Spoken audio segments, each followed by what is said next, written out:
Welcome to a special playoff edition of the Detroit News High School Football Preview. I'm Rod Beard. I'm joined by Tom Markowski.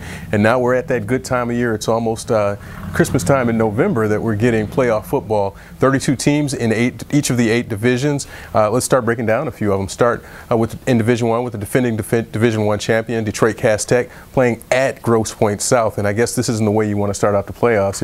It's on the road if you're trying to defend that title. Well, I kind of look at it the other way. If you're South, you're 8-1, and geez, look who we get. We get the defending champs in our backyard.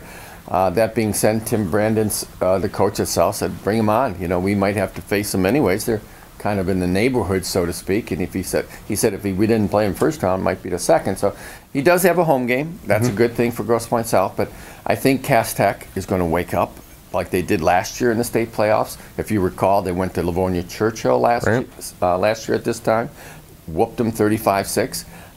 I don't think it's going to be that bad, but I do like Cass, maybe by a couple touchdowns. And Cass has maybe read their own news clippings and been brought back down to earth a little bit. And maybe this is what they need, is to get a couple of road games and get away from all of the hype and hoopla and realize that they're just another team, just like the other 32 in Division 1 who are trying to go after that title. It's the seriousness of the game here. It's a one and done if you lose. So you would think Cass would get sky high for this one. Yeah, I like Cass in this game as well.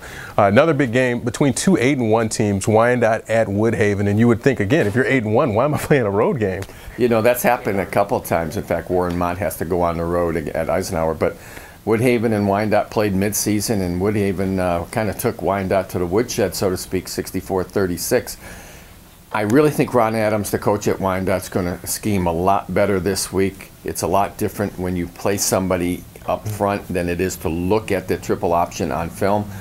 That being said, I still think Woodhaven, this is a mostly senior-oriented team here, and they've been gunning for these playoffs for a couple of years now. Wyandotte keeps it close, but I still like Woodhaven this one. Yeah, I like Woodhaven as well in a game that you played before. You played that opponent before in the playoffs. I think the home team is going to have a little bit of an advantage there, so I like Woodhaven as well. Another PSL team, Detroit King, champions of the PSL actually, coming in at 6-3. They're going to play at Southfield, another 6-3 team, and we've seen this one before as well. We've seen this act. Yeah, it was beginning of the season at Wayne State, 21-20 in double overtime. I expect it to be close again. And these teams, I covered that game, and they were very evenly matched. I really thought that King should have won the game, but 7 turnovers, a missed extra point in the double overtime cost them that game. King's playing a lot better now. They've kind of got rid of that turnover bug. They had to forfeit a game earlier in the season, and when that happened, they kind of regrouped and said, you know, we got to win out, and they did. They won their last 6 games to get in. I think King's playing very well now, and Southfield's been up and down, and the consistency has not been there for them. I like King in this game. I'm going to go the same way. I'm going to say King, but Southfield has really been a surprise team. They might be a team to watch because of what they went through in that OAA white division. They played a lot of tough competition, which King hasn't done on a week-to-week basis. They've kind of been up and down in their schedule as well. So Southfield is going to be really close. This may even be an overtime game, I think, but I think King's going to be able to pull it out.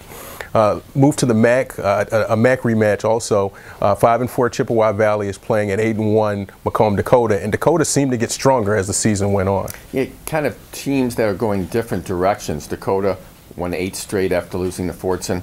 Chippewa was 5-1, lost their last 3 games to get in this spot. Actually had Dakota beat 13-10 late in the game. Failed on a 4th down conversion. Dakota scored with about a minute to go. I think it's going to be a little bit different in the sense that Dakota's playing at home here, and I think the momentum's totally on their side. I really think they're going to get them by 10, 12 points. Yeah, it's the same thing. I think the teams that have played before, the home team is going to have the advantage. And Dakota, again, as you said, they're rolling. I think this might even be a best bet to go ahead and pick Dakota for this one.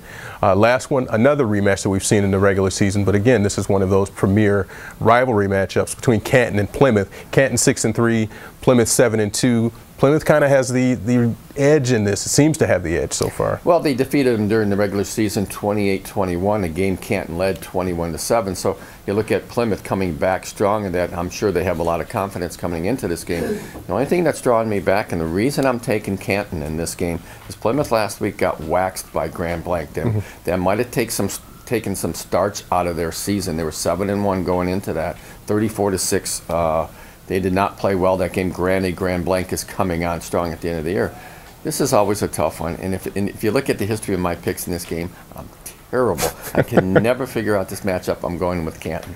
Well, for that reason, I'm going to go with Plymouth, because very rarely when one team has won in the regular season, that same team hasn't won in the postseason. But I think Plymouth is going to be able to pull it out, and that's what's going to wake them up and get them going in the postseason. I think they make a postseason run as well in this. You can see all of our coverage throughout the week and find out the results on Friday night as they happen on our site at detnews.com, throughout the weekend on Saturday for those Saturday games as well. For Tom Markowski, I'm Rod Beard. We'll see you next week.